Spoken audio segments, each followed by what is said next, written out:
Our final panelist this evening is the Director of Ethics and Corporate Governance for the Santa Clara Valley Water District. She's a board member of Common Cause California, and for 10 years she served as the Executive Director of the Los Angeles City Ethics Commission. She's also held leadership positions nationally with the Council on Government Ethics Laws. She's a native of the East Bay. Please welcome Leanne Pelham.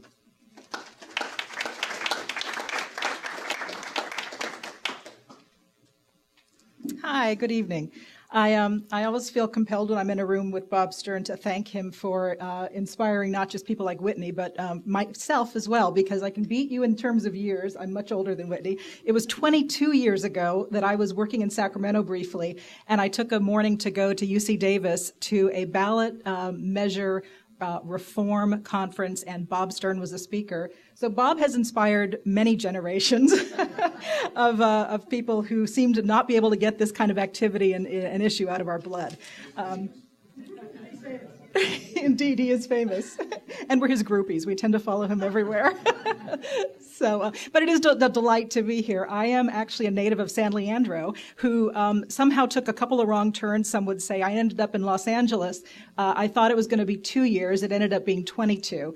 But I'm glad to be back. I'm new to the world of water. I've been with the Santa Clara Valley Water District for just almost 4 months. So this is a really interesting getting immersed, as I would say, in the world of government reform in special district arena. But to our topic tonight, I wanted to just share some perspectives, having come from an organization that, like Whitney's, did what was a grand experiment in local government. And then just to share a couple of thoughts about the lessons that I would have learned from that experience that might be relevant to the discussion you're all having here in Alameda. In Los Angeles, the voters back in 1990 decided that they were fed up that government reform wasn't happening as swiftly and as surely as they wanted it to. And so in response to some concerns and allegations about conflicts of interest in City Hall and the use of city commissionerships for campaign fundraising activities, to his credit, then Mayor Tom Bradley established a citizens commission. And it spent, I think, a good part of a year, and Bob, I think, was involved in this as well. He was a huge guide to us over the years, and I think at the time was to the Cowan Commission. But a Blue Ribbon Citizens panel looked at how to create political change, cultural change in Los Angeles city politics. And after about 12 or 18 months, there were a series of recommendations they put forward, which the city council ultimately approved, I think because there was a threat that the panel would go to the voters with a package. But the city council, in its wisdom, adopted a comprehensive set of ethics laws. So in Los Angeles, what that meant for the city of nearly 4 million was a comprehensive set of laws that dealt with governmental ethics, so building on state laws, additional laws for city officials and appointees. Also, a lobbying disclosure law that had been on the books became part of what the City Ethics Commission took on in terms of administering that. And then a comprehensive package of campaign finance reforms, which included, as Bob alluded to, a series of public financing measures. So it created a partial public financing system for city campaigns. It was funded by $2 million each fiscal year from the city's general fund. And it went to support candidates running for office who demonstrated that they had some basis of support by having raised a threshold amount of money, agreeing to limit their spending, and agreeing to debate their opponents. We also had contribution limits, or have. I won't say I'm not able to yet shake the we thing, but in Los Angeles, they have contribution limits. And also, they have a fundraising window. So as Bob said, I think it was 24 months for citywide and 18 months for city council folks. And so that package together really attempted to address the issue of money in politics. I want to just make a note. When Bob talked about what the goals of a program are, that's a hugely critical question to be asking, right? One of the goals is you want to take money out of politics. I might challenge and push back just a little bit to say I kind of disagree with Bob about whether the program was effective, because I would suggest that there's another goal as well, and that is the quality of debate, the quality of engagement in the political realm. We heard stories year after year after year where candidates would choose to run for office because there was a system that enabled them to have relatively small contributions matched through public money. And we had one story of a minister who said, you know, I was at breakfast one morning with my son, and he came down and said, Dad, I didn't know we were millionaires. And the father said, well, why do you think that? And he said, well, because you're running for office. Because the assumption is you have to be a millionaire to run for office, even local office. Now, I know that's Los Angeles. That may not be everywhere. But the concern was that unless people had access to other resources, sometimes people would say, I'm not going to throw my hat in the ring. I just can't do it. So I think when we heard from the candidates themselves over the years, we would hear from candidates that said, it helped me decide to throw my hat in the ring. I may not have had enough money to beat a Richard Riordan in terms of dollars spent, but I had a threshold amount of money that would enable me to have my voice heard. So when I hear those kinds of things, I step back and I think as a member of the public how great that is that it creates a multiplicity or encourages a multiplicity of voices in the political campaign. And I think the other thing that does when we have a multiplicity of voices in the campaign is that we have a higher quality of debate. Now, I think Bob's points are well taken, though. I mean, there are questions about, has this led to increased voting turnout in elections in Los Angeles? No. They are in the tank like elsewhere. It's very hard to get voters to turn out. I personally think there's a lot of factors that play into that. And we also have the question of term limits when we talk about challenger and incumbent dynamics, that when you have a system that enables or that limits people from staying in office if the voters like them, we end up having a hopscotch where we have state elected officials coming into local races and local races going up to the state and then hopscotching back into local, and it effectively shuts out people who weren't able to get in the first place. So that's just a take on the public financing system in Los Angeles. I wanted to say that from my observation, what I would say that I learned from my time there, this was an organization that was set up by the voters, I think, in a very thoughtful way. It was modeled much like the state FPPC, where Whitney had spent some time, but it took it a little step further in creating, I think, a bit more independence and a bit more likelihood that the voters would see elected officials and city officials being held to account for their actions, that nobody was above the law. And they created a structure that enabled the staff to have a certain role in creating everything from advice to enforcement actions. So the structure, I think, was an important one, as Whitney indicated, to think about if that's a path you're going down. It's also, I think, important to think about the kind of scope of work that an organization like that would do. It's not just about money in politics in terms of campaigns. Lobbying disclosure, how do we know what kinds of influences are being brought to bear on our political elected officials? Unless we have effective lobbying disclosure, we don't know the answer to that question. It's also about ethics. We have state rules that apply. But I think sometimes there may be additional rules that voters locally might decide are appropriate and make sense in a particular jurisdiction. But all that said, the lesson that I think is most important that I take away is that there is no parachute. There is not one size fits all. And so as you think about what makes sense and what are the kinds of issues that you're facing here, I don't think this is a headline to any of you. Really tailor it to what is the problem we're trying to solve? What is it that we're trying to get at? And even if you cannot have or do not want an ethics commission the size and shape of Oakland or of Los Angeles, take the piece of what you care about deeply and do it real and do it well and make it sustainable. And that leads me to a couple of suggestions. I agree with Bob. I think contribution limits are really important. Even absent a public financing system, when we used to look at the numbers of people who actually gave more than $100, you probably have this information off the top of your head, but how many people actually ever give more than $100 to any political campaign? It's an extraordinarily small percent of a percent.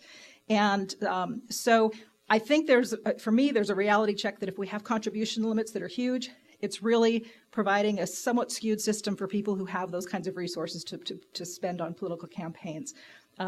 Secondly, I think the question of what we call a fundraising window, or that time limit in which candidates running for office shouldn't be allowed to raise funds.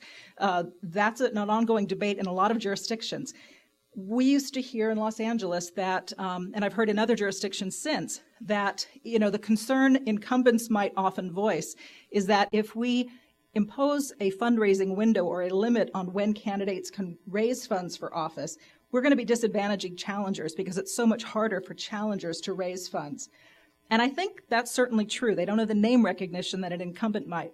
But when we looked at evidence, it often showed that the folks who were the first and the biggest fundraisers earliest were incumbents. And so I think we have to be very critically thinking about whether there is an impact that's negative on challengers, or in fact whether that's an incumbent effect that is troubling to some.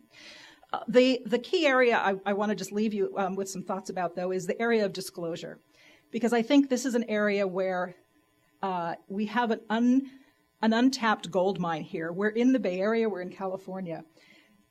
Whitney talked about some phone apps that are being developed. I'm not even that ambitious. I just want to have basic laws and basic information disclosed in an easy way on websites. Right now, you can go sometimes, if you're lucky, virtual public counter to virtual public counter. Maybe you could go to San Francisco and see who raised funds because they have an online system and a website to show this information. In Los Angeles, the Ethics Commission developed in-house a system that would enable candidates to file their statements with the software developed by the commission. It was licensed to the city of Long Beach, and so other jurisdictions were starting to take this up. But right now, there's no way for anybody in California to connect the dots. If you want to know what a developer X might have given in contributions to candidates throughout California, it's virtually impossible to find out unless you go comb through, perhaps with a determination of a journalist, comb through campaign finance statements, which takes a lot of time. So it seems to me we can do better. I think the state has been looking at this issue, and although there was some bill that I think recently was just vetoed by the governor that probably could have moved the ball a bit further. But the idea of having a system that will enable you as a voter to be able to know essentially what's residing in a city clerk's office or your county clerk's office. How much are candidates raising? Who are they raising the money from? Where are they spending the money? What are those relationships like? You don't know, and it's hard to hold folks accountable and to have real debate about the issues, I think, unless we have that information that empowers us as voters. So that's something that I sort of would encourage you to really think about, regardless of whether there are contribution limits or fundraising windows established. How do we make sure that the voters have the information that we need to be effective in our system of democracy? I think, again, that's something that we can be doing at the local level, and we certainly should be doing a better job at the state level. With that, I'm happy to sit down and answer any questions along with the rest of the folks. But thank you for having me.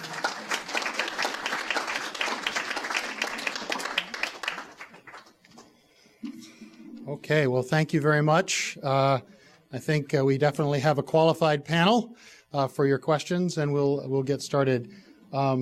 Bob, if I could ask you to turn that handheld mic on and test it. Okay. So with that, if there are anybody who has more questions, Dorothy has more cards. Karen is quickly looking through the 407 that we've received, and we'll get started. All right. So this is a bit of a softball, Whitney. Does the Oakland Ethics Commission cover all city elected offices, the school board, et cetera? Yes. I like these binary questions. We're going to go after more technology. Okay, so this one, and don't feel like you all have to answer all the questions, but if you have something to add, please do. But we do have a lot of good questions for you. How does limiting contributions promote transparency when you can't limit independent expenditures?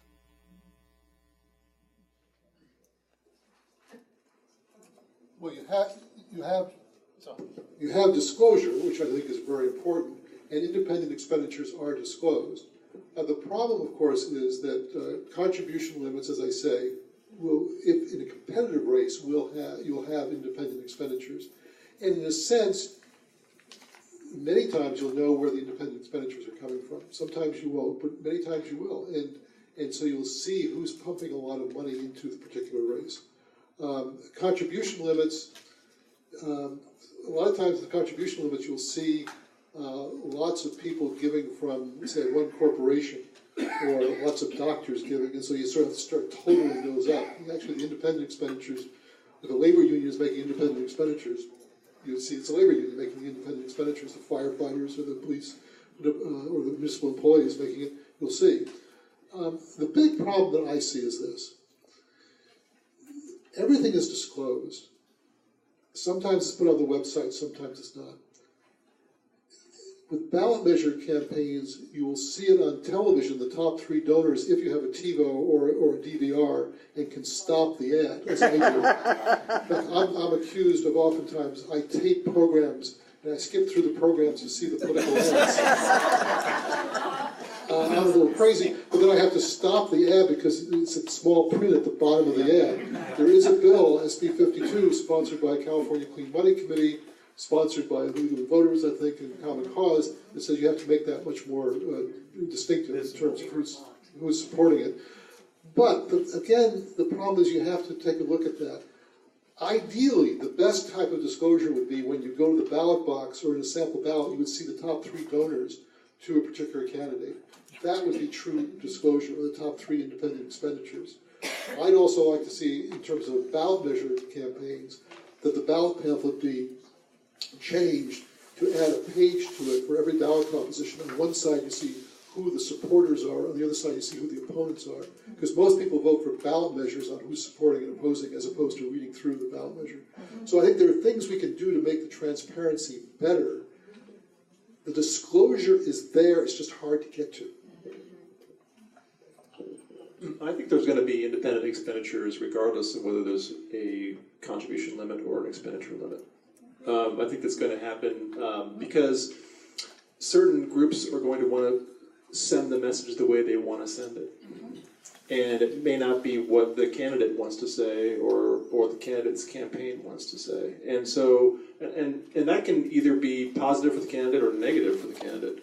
Last year in Oakland, the Oakland firefighters and Oakland police officers union spent quite a bit of money on 2 candidates, and their advertising was ham-handed. It was poorly done. I think it created a negative reaction in town, and those candidates were pummeled at the polls. So there are some gradations. Okay, thank you. On a similar line, if wealthy candidates can spend unlimited amounts of money on campaigns, how does limiting the ability of candidates with lesser means to $250, $500, or even $1,000 contributions even the scales and make for a fair race? It doesn't. And I think it's terrible that wealthy candidates can spend unlimited amounts of money. On the other hand, if Chevron or R.J. Reynolds is giving $10,000 or $20,000 to a candidate, I think that is really corrupting, or clearly has the appearance of corruption. And 90% of all campaign money that comes from donors comes from people who want something from government. 10% come from sort of the average person, maybe the relatives, maybe the friends. 90% comes from developers, labor unions, and companies that want something.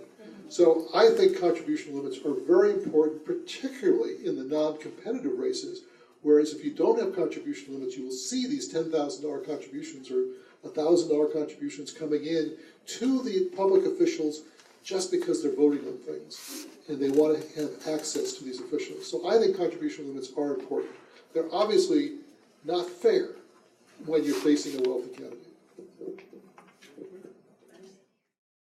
Okay. Could one of you please define a lobbyist, and in particular a city lobbyist?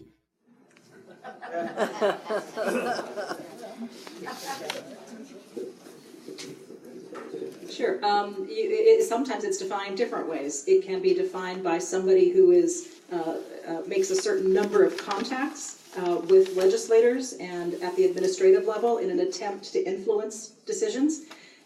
Most often, there is a requirement that the person be compensated. So you're not talking about neighborhood volunteers. You're talking about somebody who is being paid in an attempt to influence a governmental decision. And the question is, at what threshold? Is it a zero? Is it a one contact? Or is it, say, $1,000 a year? And local jurisdictions vary on that front.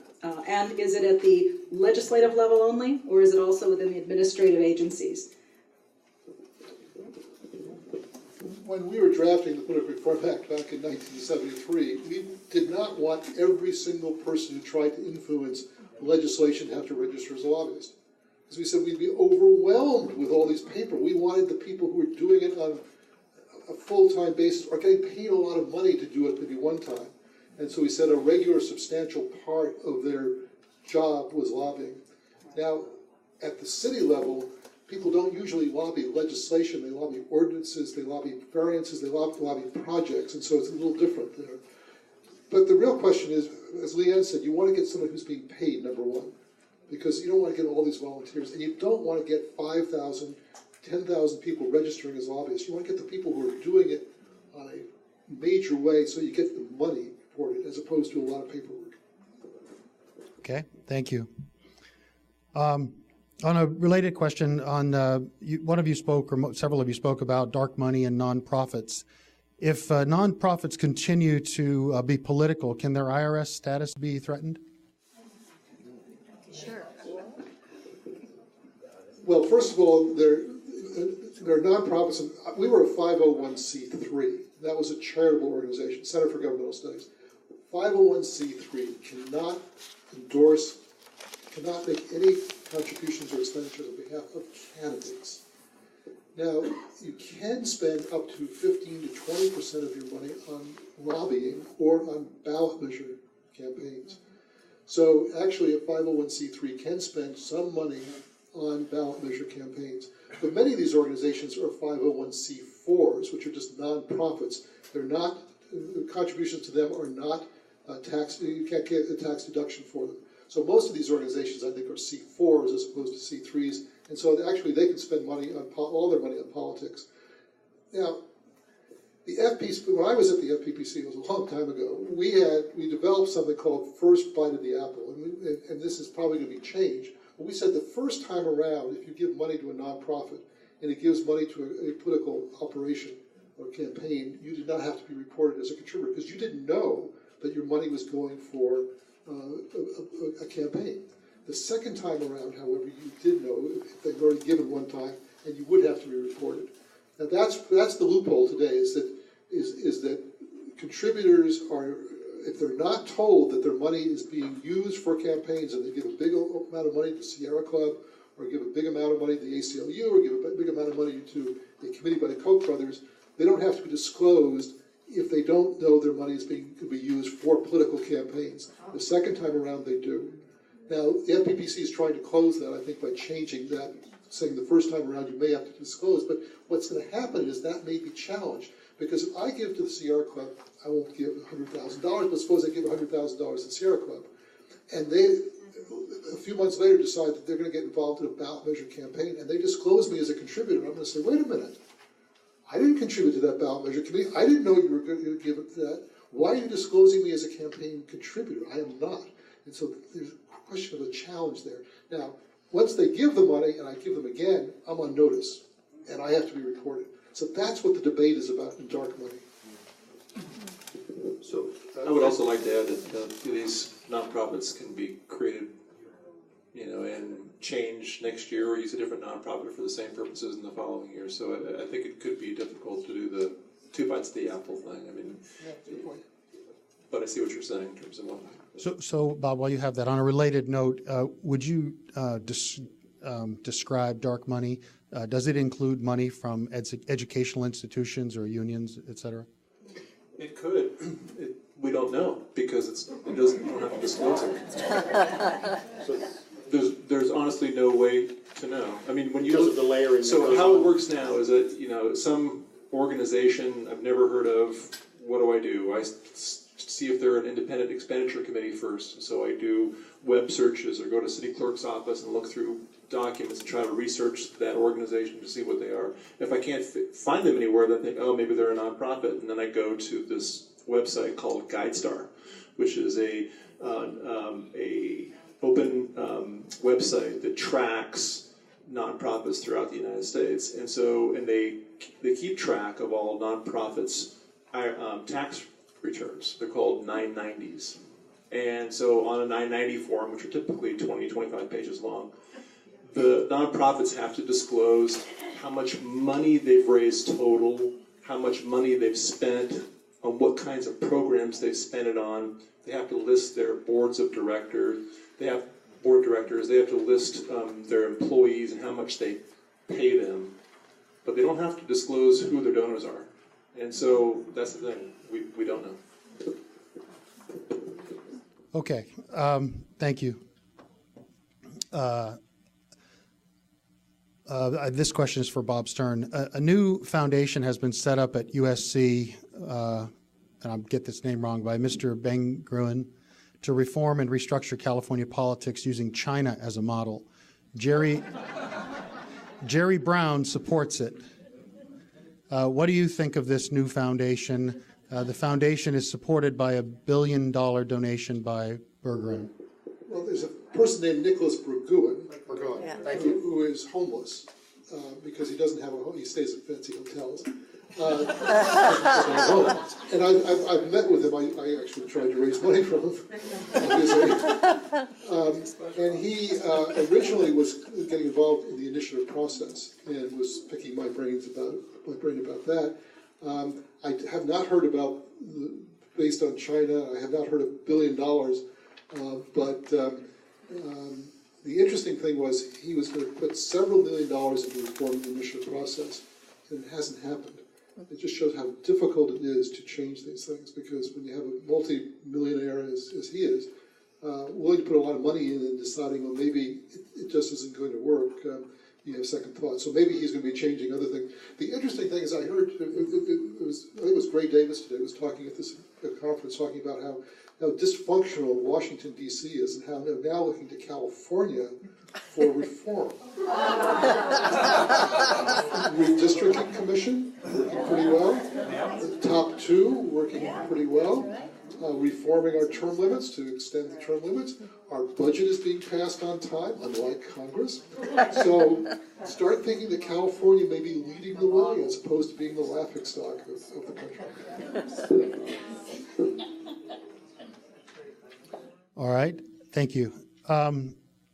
Senate Bill 3 did not get signed by the governor. What do you think the implications of that veto is? Maybe you should help describe Senate Bill 3. Well, now this is a pop quiz. I should know the details, but what I understand it was going to do, and Bob, you can help out here as well, was to establish a stronger electronic filing requirement for candidates up and down the state through, I think, the Secretary of State's office, but I know the Fair Political Practices Commission has had a very strong interest in developing that process as well and taking the lead on it. So with that not moving ahead, I think what it does is it just keeps us sort of back in the 20th century. Some would argue even a little earlier than that, because it feels sometimes like still the wagon train and the ponies getting information to voters.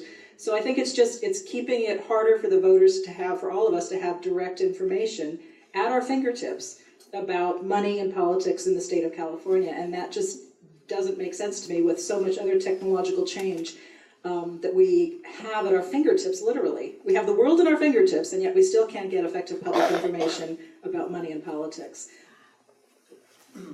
As a website user daily, I would say, though, that even as bad as the state is, it's better than most of local governments are. And so at least the state can let you download stuff into Excel and play around with it and see who's giving to whom and combine files and so forth. And so it's not that bad. All right, we're making progress. Our next question, is it necessary to produce evidence of past actual corruption in order to uphold limits on contributions to candidates? No. The answer was no. The question again was, is it necessary to produce evidence of past actual corruption in order to uphold limits on contributions to candidates? And the answer was no.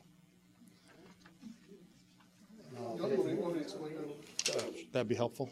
Well, the Supreme Court has said for contribution limits, the contribution limits are okay because large contributions can be corrupt or create the appearance of corruption. So that's the key word, appearance. Again, if I gave Leanne $1 million, maybe I'm not corrupting her actually, I'm going to ask for something in return, but it creates the appearance that I bought her.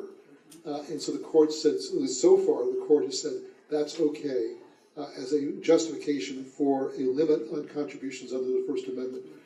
I can't corrupt you, they say, by spending $1 million on my campaign. I disagree with the court, but I'm a lawyer, I got to follow what the court says. So that's that. So you don't have to produce actual corruption. Now, 4 justices may say you do, and so if there's a 5th, I may be wrong in a few weeks, in a few months. But at this point, the answer is appearance of corruption is sufficient. And with a large enough contribution, it creates the appearance of corruption. Okay. So we have a couple questions that are a bit related on money across candidates and across campaigns. So let me give you a little background. Can incumbents accumulate funds during an election and carry them over to future elections? I've heard that incumbents in safe districts give funds to other candidates. Is this correct? And we occasionally see a candidate raise a large amount of money for a small race and then later announce candidacy for a higher office. Are there strategies to ensure that funds raised are appropriate for the office? Yeah, we're in the bonus round now. We're in the rapid round. I mean, there are jurisdictions that prevent candidates from raising funds for anything except the office that they say they're running for. So you can, for example, if you have a fundraising window, you could say Bob could only run for city council and he can only raise funds for that city council race. Once that race is over, if he does not win, those funds can be used for limited purposes under the law, but he can't use those funds to run for mayor next time. He has to start from zero and start at an even playing field, in essence, with whoever else might want to run at that time. What does he do with the money? What happens to the money? Well, in Sacramento, I know it's common practice in both the Republican and Democratic Party for the best fundraisers get the best committee assignments and, accumulate power, because if you can raise a lot of money and you don't actually need to spend it in your own campaign, and you can give it to the Democratic Party or Republican Party, or you can give it to specific candidates and help them win and solidify the power of your party, then you're a very valuable member of that party. And so many candidates do that. Unfortunately, there have been court decisions, again, unfortunately, which have said that you can't restrict a candidate who's raised money, say, for the legislature from coming down to Orange County and using that money in Orange County. So there are court decisions which may put a restriction on how you can regulate that. There are sort of 2 sides to this. I mean, one side would say, okay, you raise the money, you don't spend it, you should give it back or not be able to hold on to it. The other side says, well, you've raised the money and you haven't spent it. If you want to carry it over, you don't have to raise the money again. So you don't have to be sort of going to the special interests again to raise the money. The problem, as Bob says, though, is that the fact that many incumbents will carry over the money and scare away their opponents. There was a state senator who very famously sent out a fundraising letter in the non-election year saying, I want to raise $500,000 by the end of this non-election year to scare away my opponents. And he did, both. And I just saw a candidate running for LA County Supervisor who is considered to be a reformer saying the same thing. I want to raise money to scare away opponents.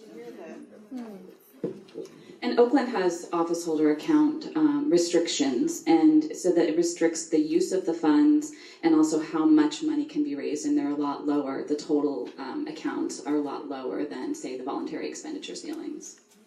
Okay, so you can limit it at the front end. What about expenses that no one declares, that you can't track down who made? Reporting appears to be for those who are honest. Reporting of small donations, on the other hand, can be very burdensome on small grassroots campaigns who can't hire consultants and workers.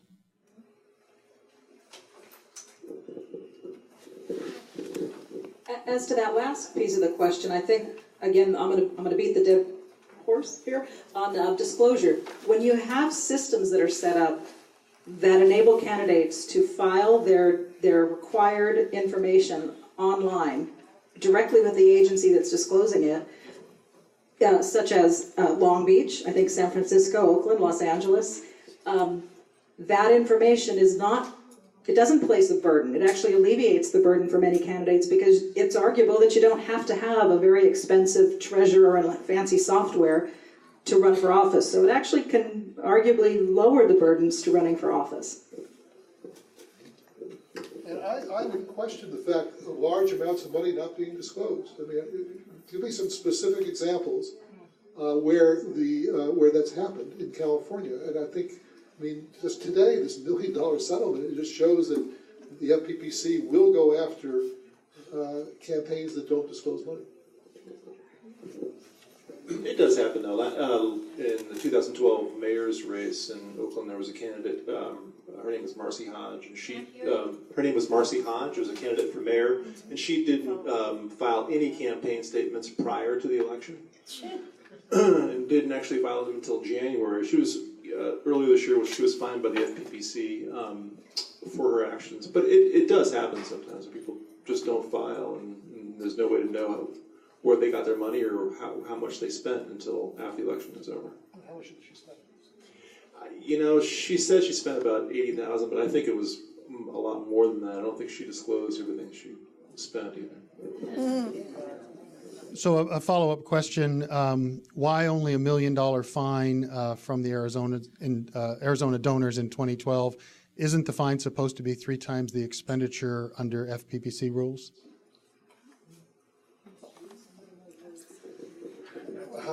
I think $1 million fine is pretty good. I wrote a law once that passed, but was declared invalid because of other reasons. That if you were found in violation of a campaign disclosure or a campaign finance law, you had to spend 1 day and 1 night in jail. just 1 day, 1 night. I thought that would be a real deterrent. We'll bring back the stocks in front of City Hall. That could be interesting, yeah. Flogging, oh, that's a very good recommendation. No way. For most of us, that would be... I think it would be very popular. There's a question, maybe Bob Gammon, you I think mentioned the Berkeley system, but for anybody really, if you know more about the Berkeley system of campaign finance reform, besides there having a 24-hour electronic reporting required 40 days prior, are there other key elements of Berkeley that make it easier for you? Yeah, they do have a campaign contribution limit of $250 per donor per candidate, and they tend, because of that cap, they tend not have really expensive campaigns. Even though it's a city that's larger than Richmond, the campaigns tend to be not as expensive as Richmond. Richmond has a cap of $2,500 per donor, which is effectively not a cap at all because it's too high. It's for a city of that size. Berkeley also has a public ethics commission as well, a type of commission, and it does have the power to inflict fines on violators of its campaign act, and does so on occasion. Okay. All right, so moving a little closer to home, Alameda received recently a transfer of a significant amount of acreage from the Navy. SunCal, a developer, spent over $500,000 in a prior Alameda election attempting to enable them to implement a master development plan at the site through a ballot measure. How could ethics or campaign finance laws or reforms help ensure appropriate governance related to this large amount of land and development of it, and avoid accusations of unfair dealing?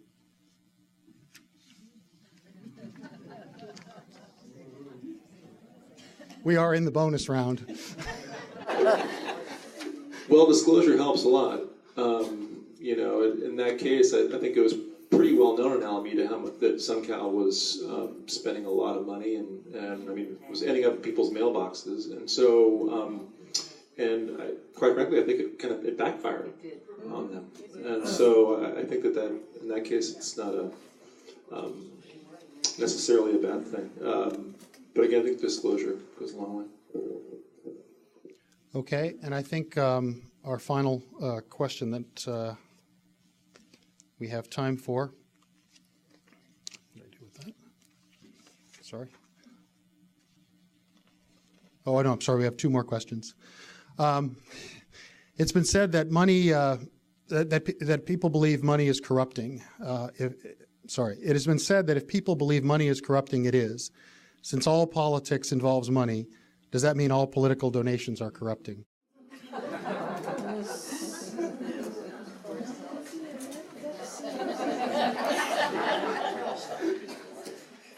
And on that note, I'm wondering if this has anything to do, Bob, with your ideal law. Well, I think the answer is no. I think $1 campaign contribution is not corrupting. I think $5 is not corrupting. I think $10 not corrupting. $25 not corrupting. When you start getting up to $1,000, could be. Very few people give $1,000. And again, I get back to the point of 90% of campaign money comes from people who want something from government, as opposed to necessarily want people to be elected. Now, at the presidential level, I think most, a lot of the money that was raised was not corrupting because it was just so much money that came in. At the same time, you had Bill Clinton renting out the Lincoln bedroom. That was corrupting in my mind. These big fundraisers, I think, are corrupting. Ideally, the ideal system would be a totally public financed system where you wouldn't have any private donations. That's ideal. It's not going to happen because people don't want to use their taxpayers' money for campaigns for these politicians. And then secondly, the court is going to say you can't impose that system. So we can't have the ideal system. We can't have a system of disclosure, contribution limits in a commission. I think there is a good rule of thumb that can be made, though, in terms of the most effective campaign fundraisers are also the ones that are most likely easily corrupted.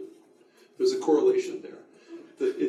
If I'm a big donor, I want my donation to count. And if my donation is going to count, it means that the candidate I give money to, when they're elected, they're going to return my phone calls. They're going to go out to have dinner with me. They're going to listen to what I have to say, and hopefully they're going to vote the way that I want them to vote.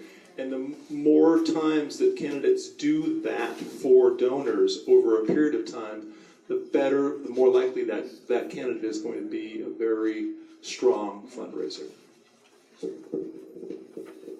Okay, very good, thank you. And so our last question, I'd like all of you to answer it, please. Alameda has 75,000 residents and approximately 40,000 registered voters on a 11 square mile island. Do we need campaign finance reform? And if so, what are the most appropriate and practical elements of campaign finance reform for a city such as Alameda, and what should we implement first?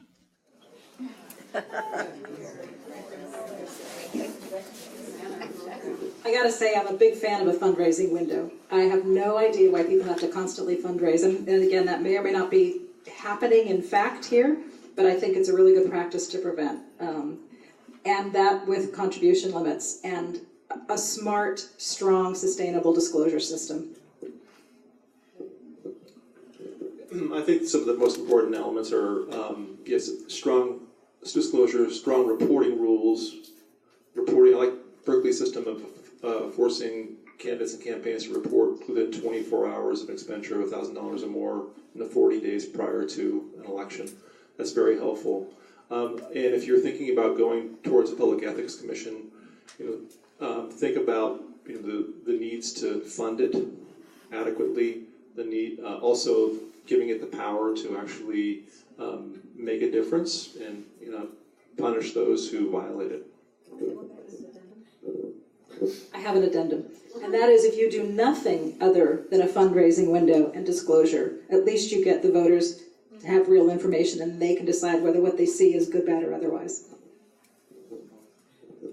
Mine are the same. I was going to suggest contribution limits, expenditure ceilings, and then disclosure would be the focus. And I would say make your disclosure online and in an open data, open source, very accessible, reusable, all of that.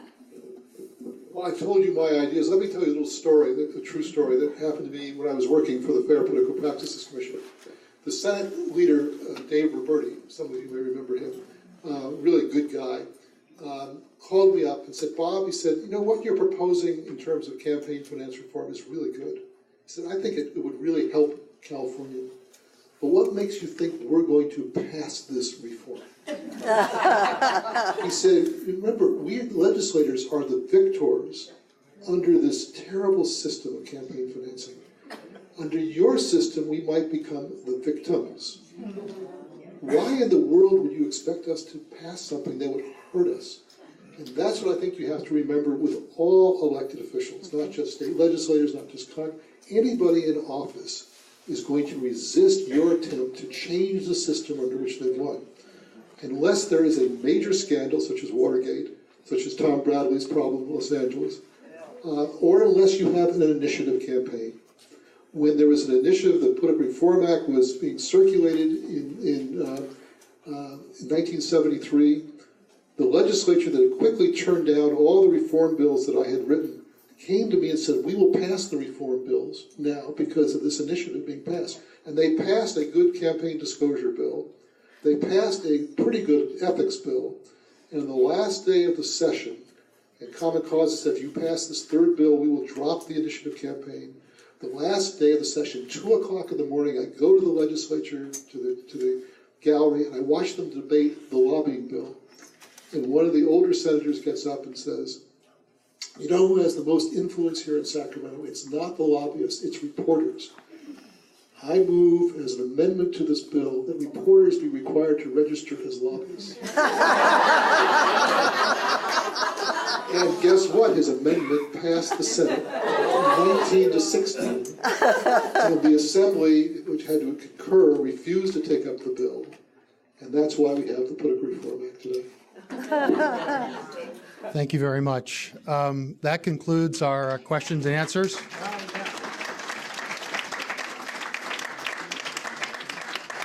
Again, my apologies if we didn't ask your specific question. Perhaps next time you'll slip it in with a little cash. And with that, I want to give the last word to our league president, Felice. Thank you. Thank you. Thank you, everybody, for coming. This was a very educational evening, and thank you all on the panel because we all learned a lot, taking a lot of notes. So I want to thank the question sorters, the committee that put all this together, our ambassadors. The league, I think, did a great job. Karen, Joe did a great job. And so thank you all. Printed materials are available on the table in the back of the room. So oh, you actually have them, okay? They include our campaign, they include the league's campaign finance reform position, so if you're interested in that, information on upcoming forums, our brochure with contact information for those who represent us in government. We have a really good form if you want to know any and all of your representatives, their phone numbers, etc., and membership brochures for anyone that wants to join the league. We're very happy to have you. Membership in the league is open to all men and women who would like to become active, informed, politically effective members of the community. So you can look up our website, and that address is on the printed materials. So thank you again. Yes, sir. Could I just add that also on the table is information about the California Disclose Act, Senate Bill 52. Good. Thank you very much. So thank you all for your participation. I hope you didn't have to park too far away, but we do appreciate you coming. Thank you.